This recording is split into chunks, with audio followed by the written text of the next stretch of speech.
자, 오늘은 C.S. 루이스의 아주 유명한 책이죠. 순전한 기독교에 나오는 정말 흥미로운 주장 하나를 파헤쳐 보려고 해요.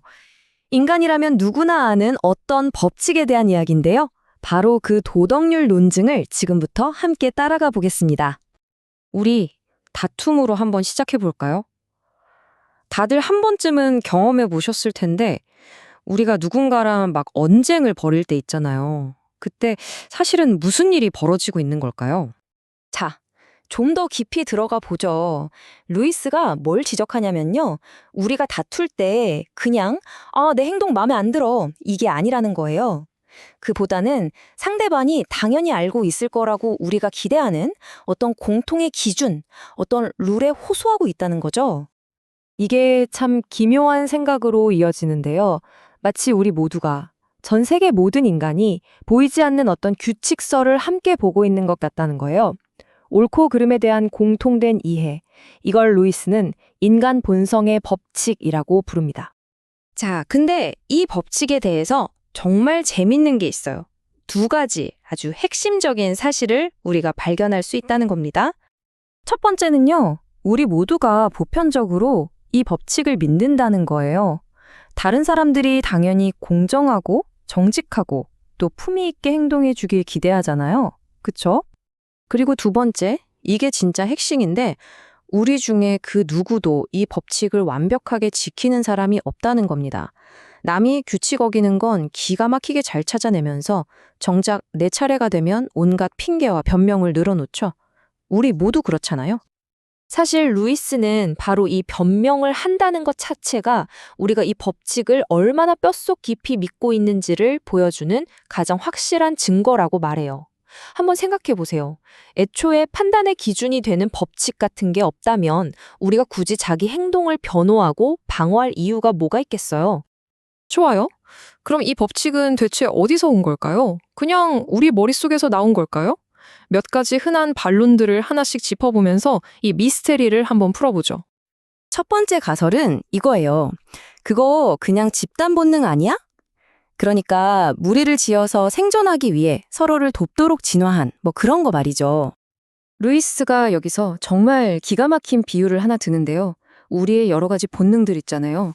위험하면 피하려는 자기 보존 본능, 또 누군가를 돕고 싶은 본능, 배고픔 같은 것들. 이런 걸 각각 피아노 건반이라고 한번 상상해 보세요. 그렇다면 도덕률은 뭘까요? 루이스는 이게 본능과는 차원이 다르다고 말합니다. 이건 바로 악보라는 거예요. 수많은 건반 중에서 지금 어떤 건반을 눌러야 할지 알려주는 악보 말이죠.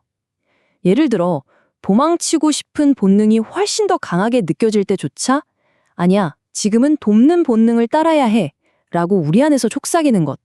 그게 바로 도덕률이라는 겁니다. 오케이. 그럼 본능이 아니라면 혹시 그냥 우리가 사회에서 배운 규칙 같은 건 아닐까요? 뭐 운전은 우측 통행을 해야 한다거나 하는 그런 사회적 약속 말이에요. 루이스는 이것도 아니라고 말해요. 물론 우측 통행 같은 건 그냥 관습이죠. 영국은 좌측 통행을 하지만 우리가 영국 사람들이 도덕적으로 틀렸다고 하진 않잖아요. 하지만 핵심적인 도덕 원칙은 다르다는 거예요. 예를 들어 이기심과 배신이 가득한 사회가 그냥 우리랑 문화가 좀 다를 뿐이라고 진심으로 생각하는 사람이 있을까요? 아니죠. 우리는 본능적으로 그건 틀렸다, 더 나쁘다고 느낍니다. 이건 단순한 관습의 차원이 아니라는 거죠. 자, 그럼 정리를 해보죠. 이 법칙이 진짜로 있고 이게 단순한 본능이나 사회적 관습이 아니라면 이건 우리가 살고 있는 이 우주 전체에 대해 뭔가 엄청난 걸 말해주고 있는 게 아닐까요? 세상을 보는 데는 크게 두 가지 관점이 있다고 할 수 있어요. 하나는 유물론적 관점. 우주는 그냥 어쩌다 보니 우연히 생겨난 물질 덩어리라는 거죠. 다른 하나는 종교적 관점. 이 우주 뒤에는 어떤 거대한 정신이나 의식이 있다는 생각입니다. 자, 어떤 게 더 설득력이 있을까요? 과학은 우주를 바깥에서 관찰하는 데는 정말 뛰어나죠. 세상이 어떻게 돌아가는지는 알려줄 수 있어요. 하지만 왜 존재하는지에 대해서는 답을 줄 수가 없죠. 그런데 루이스는 우리에게만 아주 특별한 단서가 하나 있다고 말해요.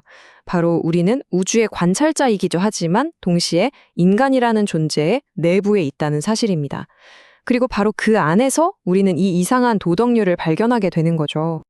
이건 마치 우리가 연극 무대에 올라와 있는 배우 같은 거예요. 이 도덕률은 연극 감독이 우리에게 몰래 건네주는 쪽지 같은 거죠. 이 연극은 사실 이런 내용이야 라고 알려주는 메시지 말입니다. 우리가 만들어낸 것 같지 않은, 우리에게 무언가를 요구하는 이 법칙은 이 우주 뒤에 어떤 감독, 즉 정신이 있다는 강력한 증거가 될 수 있다는 겁니다. 좋아요. 만약 우주 뒤에 어떤 정신, 어떤 감독이 진짜로 있다면 그 존재는 과연 어떤 성격일까요? 놀랍게도 이 도덕률이 그 단서를 우리에게 줍니다. 이 도덕률이라는 메시지를 한번 뜯어보죠. 이걸 보낸 존재는 무엇에 관심이 있을까요? 보아하니 공정함에 엄청나게 관심이 많네요. 그리고 이기적인 것보다는 자신을 희생하는 걸 더 가치 있게 여기고 정직과 진실을 요구하죠. 한마디로 타협의 여지가 없이 선 그 자체를 추구하는 존재라는 걸 알 수 있습니다. 이 지점에서 우리는 좀 불편한 사실과 마주하게 됩니다. 이 우주의 배후에 있는 힘은 그냥 막연하게 모든 걸 괜찮아 해주는 그런 부드럽고 상냥한 존재가 아니라는 거죠.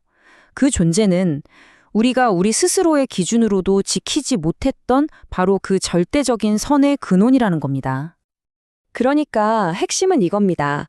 도덕률이 진짜라고 인정하는 순간 우리는 위안을 얻는 게 아니라 아주 곤란한 처지에 놓이게 돼요. 우리는 완벽하게 정의로운 입법자가 다스리는 이 우주에서 그 법을 어긴 범법자가 되는 셈이니까요. 자, 우리가 법을 어겼어요. 그런데 그 법을 만든 존재는 절대적으로 선합니다. 그렇다면 이제 우리에게 무슨 일이 일어날까요? 바로 이 불편한 질문이야말로 루이스가 말하는 기독교의 진짜 시작점이라고 합니다. 여러분은 어떻게 생각하시나요?